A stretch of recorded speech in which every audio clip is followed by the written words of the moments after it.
Olá pessoal, uma boa noite a todos. Sejam bem-vindos ao canal Sistema de Ensino Monte Carlo. Esse canal é feito para você, estudante do ensino público. E hoje mais uma aula para o nosso módulo de filosofia, onde vamos tratar aquele nosso quadro, né, o filósofo da vez, que é um quadro onde eu trato dos filósofos e dos pensadores de maior relevância e destaque no meio filosófico. E hoje é o dia de falarmos de Jorge Santayana. E, como de costume, dar essa breve ficha dele aqui, né? Ele nasceu no ano de 1863 em Madrid, Espanha, e a sua importância é que ele desenvolveu uma abordagem naturalística para a estética. E ele faleceu no ano de 1952 em Roma, Itália. Antes de falarmos, né, do trabalho de Santayana e da sua importância para a filosofia, eu preciso explicar a questão da ontologia. E a ontologia é o estudo do ser ou da existência.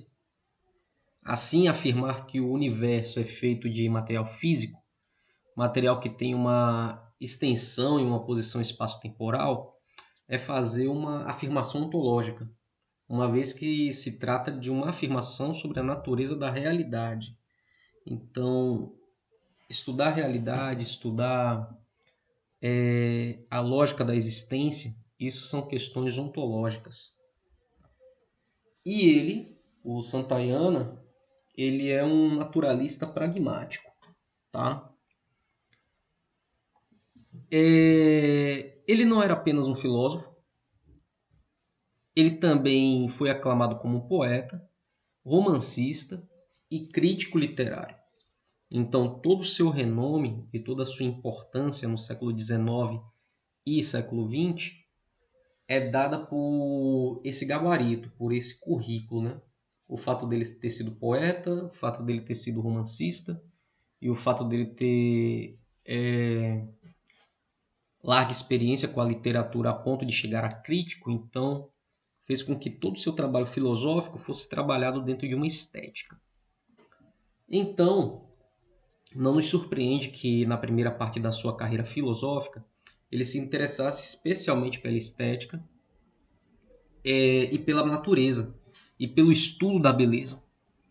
Observe que são três coisas que praticamente andam de mãos dadas e acabam se referindo ao mesmo assunto: estética, natureza e beleza. Sua abordagem filosófica era de caráter naturalista. Santayana acreditava que a filosofia deve começar no reino das coisas, no mundo vivo, mais do que no reino da contemplação racional. E isso se aplicava tanto às ideias sobre a estética quanto à sua obra filosófica, mas a sua obra filosófica mais geral sobre a epistemologia e ontologia, que foi o livro O Sentido da Beleza, onde ele delineou toda a sua teoria estética. E também foi o seu primeiro trabalho de relevância. E dentro desse livro, dentro dessa obra, né, como todo o trabalho filosófico do Santayana ao longo de sua existência, ele propôs discutir o seguinte: por que, quando e como a beleza aparece, quais condições um objeto deve preencher para ser belo, qual elemento ou quais elementos da nossa natureza nos tornam sensíveis à beleza, que relação existe entre a condição de objeto e a excitação da nossa suscetibilidade. Então são esses os quatro pilares que vão sustentar todo o trabalho do Santayana. E esse último é o que merece mais destaque. A relação existente entre a constituição do objeto e a excitação da nossa suscetibilidade, que é a ideia de percepção, né? uma percepção suscetível, ou o que um objeto ele nos induz a sentir ou a perceber. Santayana determinou que a beleza é o prazer de contemplar um objeto, quando esse prazer é concedido como sendo o caráter do próprio objeto. A beleza é um valor, não é a percepção de algum fato a respeito do mundo, uma vez que abordar o mundo cientificamente não é abordá-lo esteticamente, mas é uma emoção, um afeto da nossa natureza apreciativa e evolutiva, em contraste com a moralidade, que também tem a ver com o que valorizamos, né? A beleza não tem um aspecto negativo, seu valor é positivo, intrínseco e objetificado. Talvez a parte mais intrigante do conceito de Santayana seja a ideia de que o prazer deveria começar a ser visto como uma parte intrínseca de um objeto. Objetos proporcionam prazer. Isso parece paradoxal. Por quê? Porque o prazer ele é subjetivo e o objeto não. Então, aquilo que me proporciona prazer é uma coisa particular minha. O que me proporciona prazer talvez não proporcione prazer para você. Então, isso é subjetivo. Já o objeto não. O próprio objeto ele tem a sua própria característica sem precisar do meu conceito de percepção.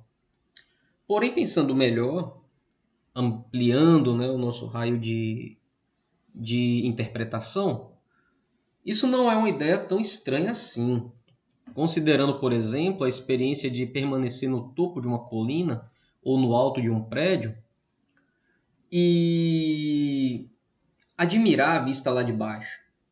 Você está do alto e começa a contemplar uma vista qualquer lá embaixo. Você está no alto de uma montanha, então provavelmente toda uma natureza ali embaixo.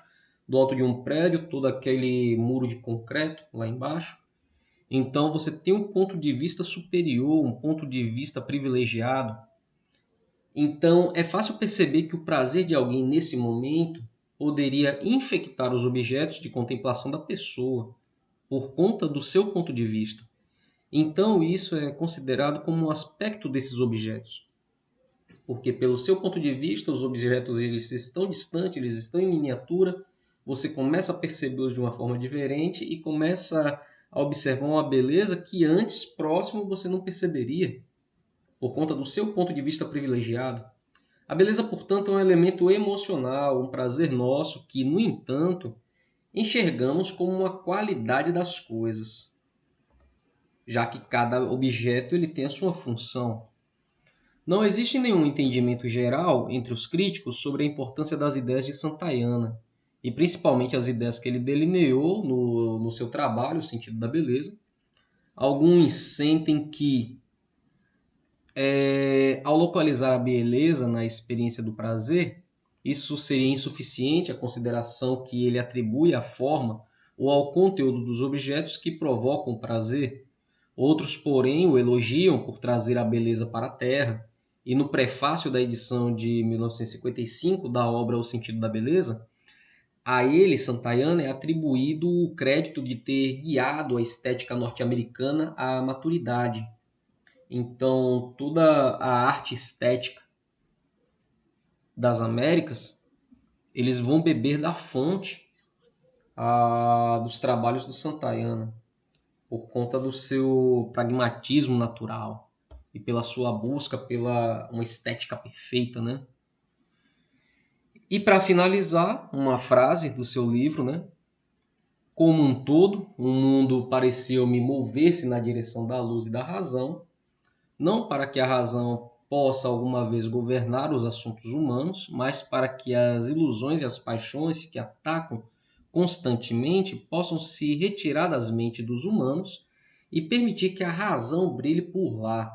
Observe que ele tem a sua própria teoria embasado em princípios iluministas, né, da razão, mas onde ele vai trabalhar uma estética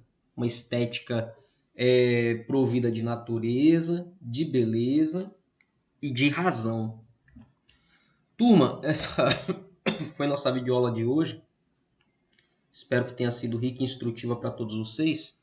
Não se esquece de deixar o seu like, não esquece de se inscrever no canal, de compartilhar os conteúdos do canal.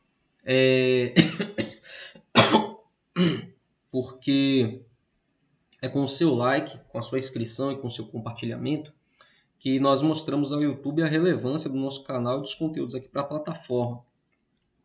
Porque eu não sei de que forma esse